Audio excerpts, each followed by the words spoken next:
Salut tout le monde, dans cette nouvelle vidéo Lego, aujourd'hui on découvre le livre Pop-Up ou Pop-Up Book in English. C'est le set 21315, le dernier Lego ID en date, puisqu'il est sorti, commercialisé par Lego, depuis le 2 novembre 2018.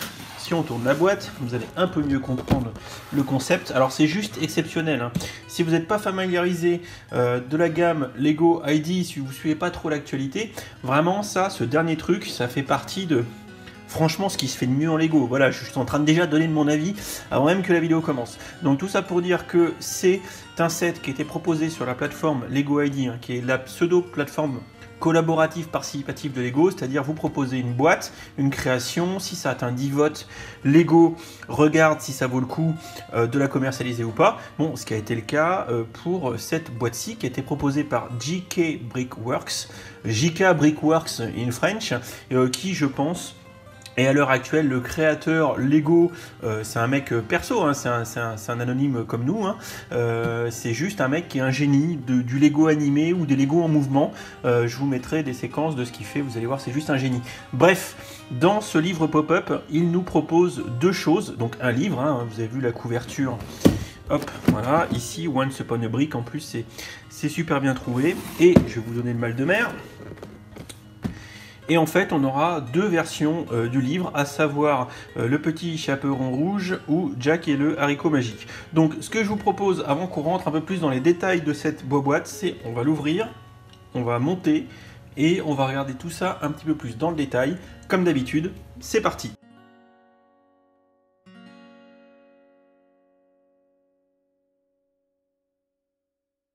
Voilà le bouquin, une fois monté, ce livre en Lego de toute beauté. Donc pour rappel, il s'agit du set 21315, le Pop-Up Book, ou le livre qui s'ouvre en français, disons ça comme ça.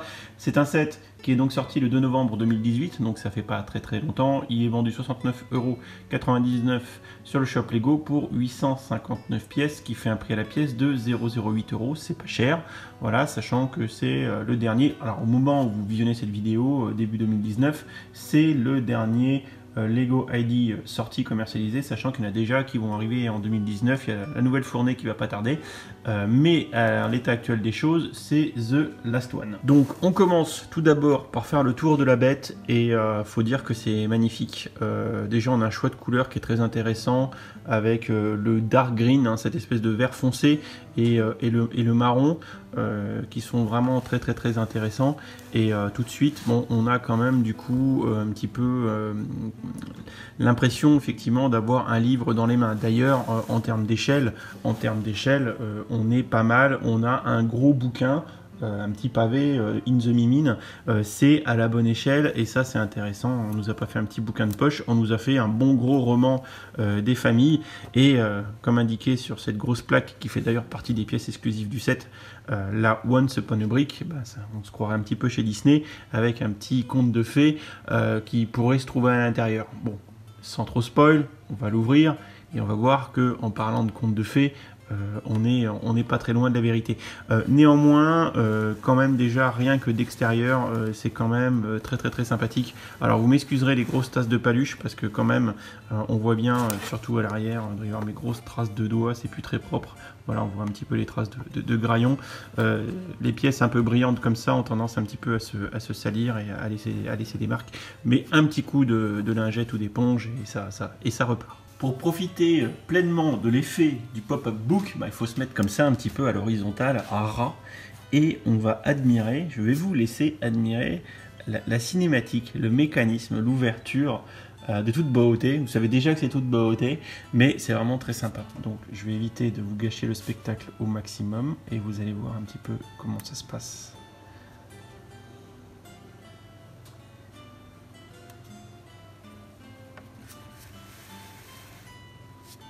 Tada! On est donc en présence pour ce premier display, ce premier montage, cette première création, appelez ça comme vous voulez, d'une petite scénette du chaperon rouge, du petit chaperon rouge. Alors qui dit petit chaperon rouge, il faut le petit chaperon rouge. Donc c'est une des mini-figurines qui est fourni avec le set. Bien sûr, ça fait partie des choses exclusives parce que c'est toutes les pièces qui sont grosso modo fournies dans ce set. Pour ce qui concerne les figurines, c'est exclusif, c'est-à-dire qu'au moment où ça sort chez Lego, ça n'existait pas, ou c'est fait spécifiquement pour, ou les couleurs sont spécifiquement faites pour, etc. Voilà, donc je ne vais pas vous le dire à chaque fois, c'est le cas pour toutes les mini-figurines ou micro-figues. Donc très sympa. Donc on a un petit chaperon rouge avec une petite tunique, une petite robe, voilà, grosso modo, c'est vraiment de toute beauté. Et quand on parle de petits chaperons rouges, évidemment, forcément, avec le petit chaperon rouge, nous avons Mère Grand. Donc Mère Grand, qui est dans sa chemise de nuit. Donc on aurait pu lui faire d'une robe, hein, c'est-à-dire pas des jambes, mais une robe avec la tempographie également. Ça aurait été bien. Voilà, bon, on est néanmoins imprimé des deux côtés. Et voilà, ça fait une petite figurine qui est très sympa. Mais là où les gens ils vont acheter le set, pas quasiment pour, mais qui pourraient, hein. Surtout des gens comme mon copain Brick of Julio ou tous les Instagrammeurs ou les gens qui font de la photo Lego, hein, ce que j'essaye de faire, hein. Encore un petit passage de pub, n'hésitez pas à vous abonner à mon Instagram où je poste de temps en temps des photos avec toutes ces mini figurines et j'essaye de faire des choses sympas. Voilà, et donc nous avons le grand méchant loup. Alors là, ce qui est cool, c'est qu'ils ont repris la tunique, la chemise de nuit de la Mère Grand, et ils ont mis des gros coups de paluche avec les poils qui dépassent. Mais le loup, il est trop bien fait. Il est trop bien fait, il est trop mignon. Regardez la crinière, regardez le dos, tout ça. Ouais, c'est vraiment de toute beauté. Donc, si on regarde un peu comment ça marche, voilà, donc on voit que dès qu'on commence à plier, en fait, ça bascule, hein, ça bascule. Donc c'est malin, hein. Ils ont quand même pensé un peu la mécanique, hein. C'est pas sorti de perlimpinpin, ils ont réfléchi un petit peu les petits gars. Dès qu'on plie, ça bascule vers l'avant, ça se met à plat et ça se replie en deux. Et du coup, les rebords du bouquin, ce qui simule les pages en tanne, va permettre de masquer, de rentrer à l'intérieur les éléments de ce décor pliant. Comme vous avez pu le constater, pour ce qui est de la scénette du petit chaperon rouge, nous avons à l'arrière deux éléments de décor, un petit bout de cuisine avec la théière, une petite tasse et le lit, voilà, qui est somme toute assez bien fait en brick build, hein, comme vous pouvez le voir, c'est plutôt pas mal. Et encore une fois, dès qu'on va venir plier tout ça va venir se ranger à l'intérieur. On peut mettre les figurines en vrac dedans, hein, ça passe. Hein. Et hop, voilà, c'était caché. Et ce qui est super important, vous venez de le voir, c'est qu'il y a des espèces de pivots, donc des axes techniques, hein, qui permettent un degré de liberté comme ça en translation. Donc ça peut glisser, se ranger, ça force pas. Et ça se ferme très bien. Alors les créateurs auraient pu simplement nous fournir un montage, on aurait peut-être déjà été super contents, mais ils n'en ont pas filé qu'un, ils nous en ont filé deux, donc pour ça il faut les permuter. Vous allez voir à quel point le mécanisme est bien fichu, qui permet l'interchangeabilité des montages. Il suffit, là vous avez des pinoches techniques, vous tirez sur les pinoches, tac, voilà. Le décor, donc ça nous permet de regarder le décor, hein. Voilà, donc avec une des pièces exclusives, c'est la porte en dark brown, donc en marron foncé. Voilà, ça c'est une petite pièce exclusive. Hop, donc ça c'est très sympa. Je peux le plier, hop, voilà, et je le range. On a du coup ici le mécanisme qui est dévoilé. On a là les pivots, ici les pivots qui permettent de plier le bouquin. On a les éléments de décor qui se démontent. Hein, hop. Je démonte mes éléments de décor et là mon bouquin est vide et prêt à recevoir le prochain élément de décor. On a ici pareil, hein, ça se démonte. Si je force dessus, bien sûr, évidemment je casse tout. C'est un grand classique. Voilà, je pourrais mettre autre chose. Donc il y a des gens qui vont le modifier, qui vont peut-être mettre un peu plus de verdure parce qu'on a de quoi accrocher. Oui, non, Dimitri, si tu mets pas la pièce jusqu'au bout, ça va pas bien se passer. Voilà. Hop, là c'est bon. On a une pièce ici qui permet d'accrocher le décor et surtout on a des deux pièces techniques ici qui permettent d'installer les pinoches du mécanisme qui sert à basculer l'élément de décor.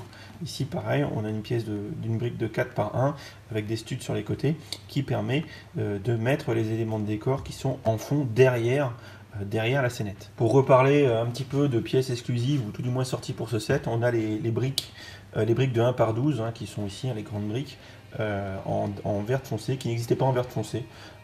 Voilà, donc ça c'est la petite aparté. On a également les deux plaques, évidemment, les deux grandes plaques en reddish brown, donc le marron un peu rouge, voilà, qui sont exclusifs ces deux-là, dans cette couleur, et surtout dans celle qui est imprimée avec le Once Upon a Brick. Ça évidemment, c'est fait pour le set. On a également les deux tildes 6 par 1 marron qui portent les noms des deux créateurs, Jason Allman et Davis, je ne sais plus comment. Mais c'est pas grave, je vous ferai une petite correction en bandeau comme d'habitude, n'est-ce pas? Et maintenant, on va installer du coup le deuxième élément de décor. Donc là, c'est un peu plus technique. C'est un peu plus technique et vous allez voir que ça donne lieu à une animation qui est de toute beauté, vous imaginez. Donc voilà, on a en dessous, vous voyez les clips. Donc les clips vont se mettre tac ici, hop, voilà, voilà. Je pinoche le quatrième, voilà. Alors en fait c'est un peu con parce que ça va vous spoil. Non, ça vous spoil pas parce que on le voit pas tout. Donc j'aimerais bien que vous puissiez voir la petite cinématique de montage. Encore une pièce exclusive ici avec cette petite pièce là qui permet de faire les toits des maisons. Donc en orange comme ça. Pas la tanne hein, qui est en dessous, hein, mais vraiment la petite tile pyramidale, triangulaire plutôt. Hop, voilà, je remets ça ici. Et on va installer maintenant l'élément de décor qui va avec. Donc pareil, hein, je vous le montre tout de suite, qui est vraiment très très beau. Hein. On a du nuage, on a de la maison, un peu le village, etc. Et les nuages qui sont derrière. Donc les techniques d'assemblage. Alors autant, voilà, ça en termes de technique d'assemblage, c'est sympa. Ça c'est sympa à faire. Le bouquin lui-même un peu moins parce que c'est très répétitif. Donc on voit ce que je vous disais tout à l'heure, les pivots, ce qui permet d'avoir un peu de marge de manœuvre dans le mouvement. Et du coup, les pinoches techniques noires qui sont sur les côtés, voilà, qui sont là, qui vont venir se clipper, et les éléments gris qui eux vont venir en fait, et je vais vous faire une vue de dessus, et ça sera beaucoup mieux d'ailleurs par le dessus comme je vous le disais à l'instant. Donc on va venir installer l'élément de décor, donc avec les pinoches noires qui vont venir se clipper dans la pièce technique marron. Voilà, donc je vais clipper déjà le côté droit, comme ça je pourrai bien vous montrer le côté gauche. Ok, donc en fait ce qui va se passer c'est qu'on va immobiliser cette partie là par le biais, hop, tac, ici, du fait qu'elle soit enclippée entre ma plaque de 2 par 1 verte foncée. Ce qui fait que dès que je vais avoir du mouvement, ici ça ne tourne pas, mais là on va pouvoir avoir une rotation de notre système, comme ça, et c'est très malin, et c'est surtout très démontable. Alors j'espère que vous êtes prêts, parce que autant la surprise quand on voit la petite scène du petit chaperon rouge, c'est sympa, autant pour le deuxième conte de fées qu'on va avoir, et je crois que tout à l'heure j'ai dit Disney, je crois que j'ai dû dire de la merde, il faudrait que je retrouve les créateurs de ces deux contes de fées que sont Jack et leur écho magique et le petit chaperon rouge. On se fait tellement disneyiser qu'on en raconte des conneries, mais peu importe, ce qu'il faut voir c'est que dans Jack et leur écho magique, vous allez voir, on va prendre de la hauteur et ce n'est pas peu dire. Donc je vais éviter de vous saccager l'image le moins possible et on va essayer de bien voir la cinématique. Donc cinématique, on va voir la ville qui commence à se relever, les nuages aussi, et surtout on va commencer à avoir, voilà, je le fais doucement, on commence à avoir le mécanisme qui permet d'avoir le réco qui monte et la demeure qui prend de la hauteur, et en plus ça rime. Et là c'est monté, donc pour l'instant je reste un peu loin comme ça, c'est fait exprès parce que vous voyez bien qu'il y a de la hauteur à cet élément de décor. Et ce qui est très intéressant, c'est qu'on a du coup au pied ici un village en micro-scale avec les toits des maisons oranges qui sont très sympas, le petit moulin ici c'est très sympa, ça c'est sympa à monter, les nuages en décalé comme ça donne du volume, c'est vraiment très très beau, et le haricot qui grimpe au-delà des nuages jusqu'à avoir la demeure du géant. Bah, on parle du géant, le voilà, hop, le géant. Il a une vraie tête de géant, avec des gros tonneaux. Donc là, il faut imaginer qu'à l'échelle humaine, il a des tonneaux en bandoulière, mais les tonneaux sont déjà plus gros que nous. Donc ça donne vraiment l'échelle du géant. Mais pour bien percevoir l'échelle du géant, bah, il fallait un jack. Et le problème, c'est que jack, du coup, il est en microfig. Hop, attendez, je vais essayer de tenir les deux en même temps. Ça va pas être facile. Et de faire une mise au point. Voilà. Ok, donc là, du coup, on a jack en mode un peu tenue d'écolier, petite bretelle, petit polo à col, etc. Très sympa. Et on voit bien la différence de taille. Et ce qui fait que du coup, sur la demeure du géant, on peut mettre le géant comme ça. Et voilà. Et surtout, on peut mettre Jack. Alors à noter que Jack, ils en ont fourni deux. Hein, parce que c'est comme d'habitude tellement petit que c'est un coup à les perdre. Et d'ailleurs, si on met le géant à côté des maisons, il est vraiment géant parce qu'il est plus grand que les maisons. Bon, on va se faire un petit plan au stabilisateur, entre guillemets à main levée, pour faire un peu le tour du business. De plus près surtout, donc on a encore le village qui est au pied, donc on voit le fait que effectivement on a ici le système avec la corde qui se tend, et ça c'est sympa. Et également on va voir l'arrière du mécanisme. Encore une pièce exclusive ici, la fenêtre en noir. Voilà, ça aussi c'est une couleur exclusive à ce set. Et je crois qu'on aura grosso modo fait le tour des différentes pièces qui sont à peu près exclusives à ce set. Il y en a d'autres, hein. Il y a des pièces vertes foncées qui sont deux de haut, un de large. Voilà, je pense que les pièces qui sont par ici, vous ne les voyez pas, peu importe qu'on des tenons.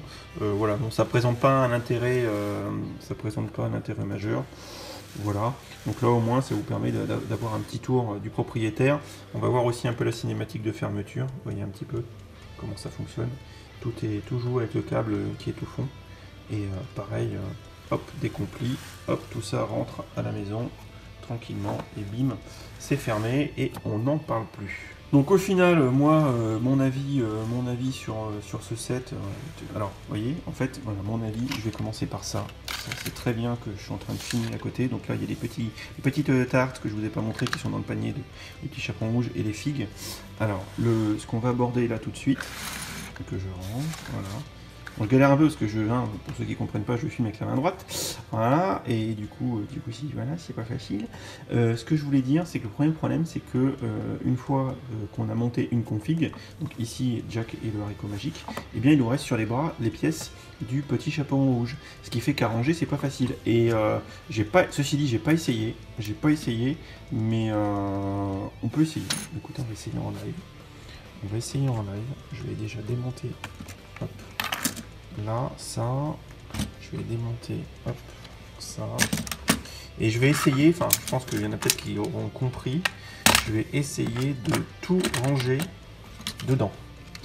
Et ben, je suis pas sûr, hein, parce qu'il faut que tout soit du même côté, et je crois que ça va pas bien se passer. Non, bah non, parce qu'après, une fois que j'en vais voir ça, ça va...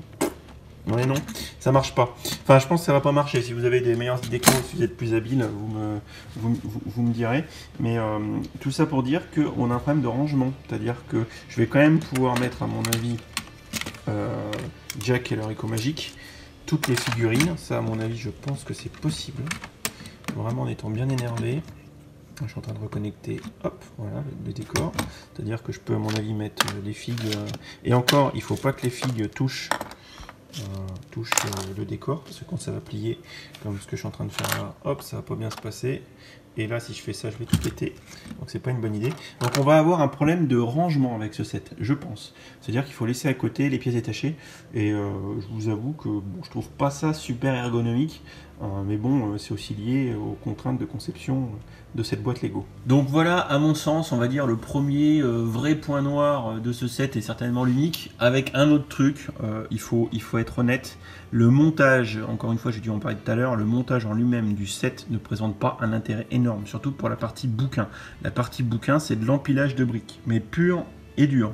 On fait deux grandes plaques pour faire les couvertures du bouquin, et ensuite le tour pour les pages, voilà, on empile des briques aussi. Donc ça présente pas l'intérêt majeur. C'est les deux points noirs, allez, admettons les deux points noirs du set. Sinon, les figues sont extraordinaires, le mécanisme est extraordinaire. Encore une fois, mettre JK Brickworks à frapper, c'est de toute beauté, rien à dire.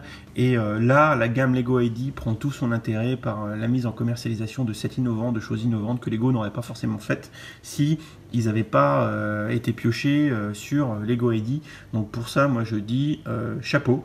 Et encore une fois, je pense que c'est donc un set à ajouter à votre collection, parce qu'en plus côté prix c'est assez intéressant, 0,08 € la pièce, c'est pas cher, malgré le fait qu'il y ait quand même des pièces exclusives au niveau des figurines. Les figurines sont très belles, les collectionneurs de figues vont se jeter si c'est pas déjà fait sur ce set, donc je trouve qu'il y a plein d'intérêt. En termes de jouabilité, les gamins pourront faire des petites histoires. vont prendre beaucoup de temps, je pense, à monter ce set et à comprendre comment il fonctionne. Je pense qu'ils pourront l'améliorer. Ce qui va être très sympa, c'est de pimper les scènes, de les améliorer, de les changer.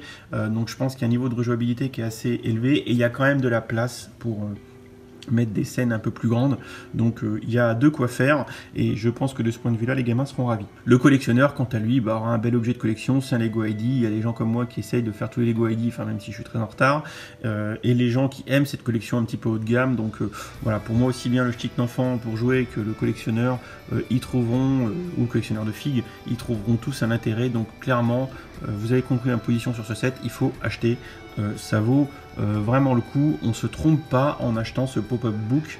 On a à la fois un objet de collection, un objet de jouabilité, un objet Lego innovant, donc il regroupe quelques qualités qui sont indéniables malgré ces quelques menus défauts qu'on aura pu voir ensemble. Voilà, cette vidéo est terminée. Comme d'habitude, dans la description de la vidéo et dans le commentaire épinglé, vous aurez un lien affilié Amazon pour acheter ce set. Toujours pas plus, on évite de 69,99 € le prix de vente de base de chez Lego. Moins cher c'est mieux, plus cher c'est moins bien. Vous n'hésitez pas, comme d'habitude, à vous abonner, à partager la vidéo pour qu'elle soit bien référencée, à activer les petites notifications, comme ça vous serez au courant dès l'apparition de la prochaine vidéo. Allez, je vous laisse, je vais aller lire ce bouquin et je vous dis à bientôt pour la prochaine vidéo.